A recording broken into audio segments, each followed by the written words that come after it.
got the 5 things that the Bible says we should do with money. Now, there's a whole bunch of them, but if you do these 5 over a couple decades, 100% of the time, you will get results that will blow your ever-loving mind. 100% of the time. Because let me just tell you, if you plant corn, don't be shocked if corn grows. As ye sow, so shall you reap. If you plant nothing and wait on the government, don't be surprised if you have mud. This is how it works. You are in charge of planting. And this is how we do it. The first thing is, you get on a written plan. We call it a budget in the financial world. Don't build a tower without first counting the cost. Lest you get halfway up and you're unable to finish, and all who see you begin to mock you and say, this man began to build and was unable to finish. Don't build a tower without first counting the cost. My friend Zig Ziglar used to say, if you aim at nothing, you will hit it every time. My friend John Maxwell says, a budget is people telling their money what to do instead of wondering where it went. Winning is an intentional act.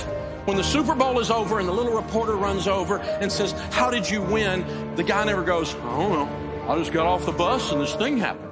Getting to the Super Bowl is an intentional act over decades of developing your skill. No one accidentally grows a bumper crop unless it's weeds. No one. So plant something, control the process, control the controllables, write it down. This is my plan. I'm going to take care of my own household first, and we're going to live this plan out. We're going to do this thing. It changes everything. The second thing is, you need to get out of debt. Now, we knew Dave Ramsey was going to say this. That's a fairly predictable thing coming out of my mouth. But here's the deal. The borrower really is slave to the lender. The rich rules over the poor, and the borrower is slave to the lender.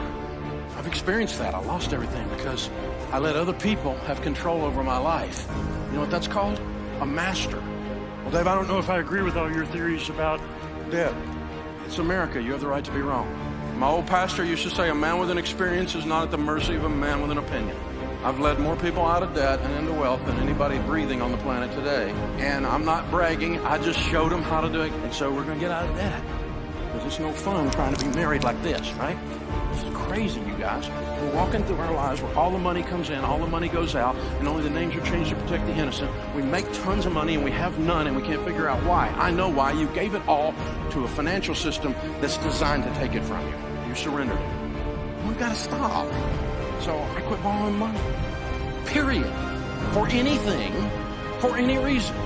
And this weird thing happened when I didn't have any payments and I made an income. I had money. It was so strange. And then when I got money and I bought an asset that created income that I paid cash for, I got to keep all that. There was no payment. Except for what the government takes, but I mean, there was no payment. It was an amazing experience. And the first few years were tough because, you know, there's stuff I wanted to do and I didn't have the money. And I had to learn this magic ancient word called no. Most people don't know this word. You press your tongue towards the roof of your mouth, you release air. No. It's tough. So, you know, what I did was we got the scissors out and we said, no more. I'm not going to play you guys' game anymore. You don't have any credit cards? No, not for 38 years. Well, 30 years. That's when I went bankrupt. They wouldn't give me one at first. And then later after they would give me, I didn't want it because I had learned this stuff from the Bible. And this is my wallet.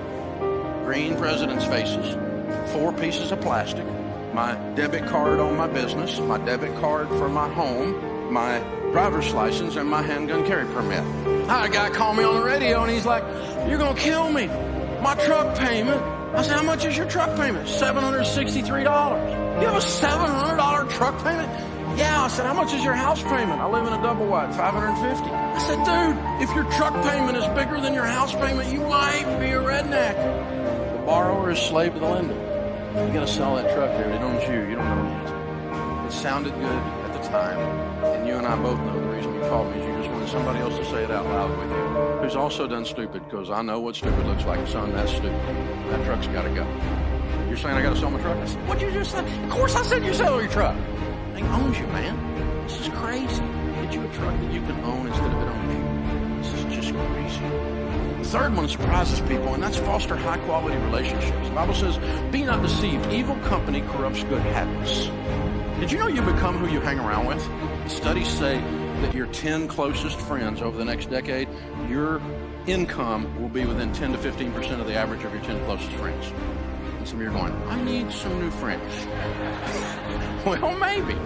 I mean, you don't let your little son, your little Johnny, run around with the weed head down the street, because you know if you do, he's going to turn into a weed head, right? He comes home talking language we don't talk in our house. You go, where'd you pick that up? Because you didn't pick it up in here. You become who you hang around with. Be not deceived. Evil company corrupts good habits. So hang out with generous people, and you will be generous people. Hang out with people who treat their wives with respect, men, and you will find men who treat their wives with respect, and you'll start treating yours that way. It's an amazing thing that happens.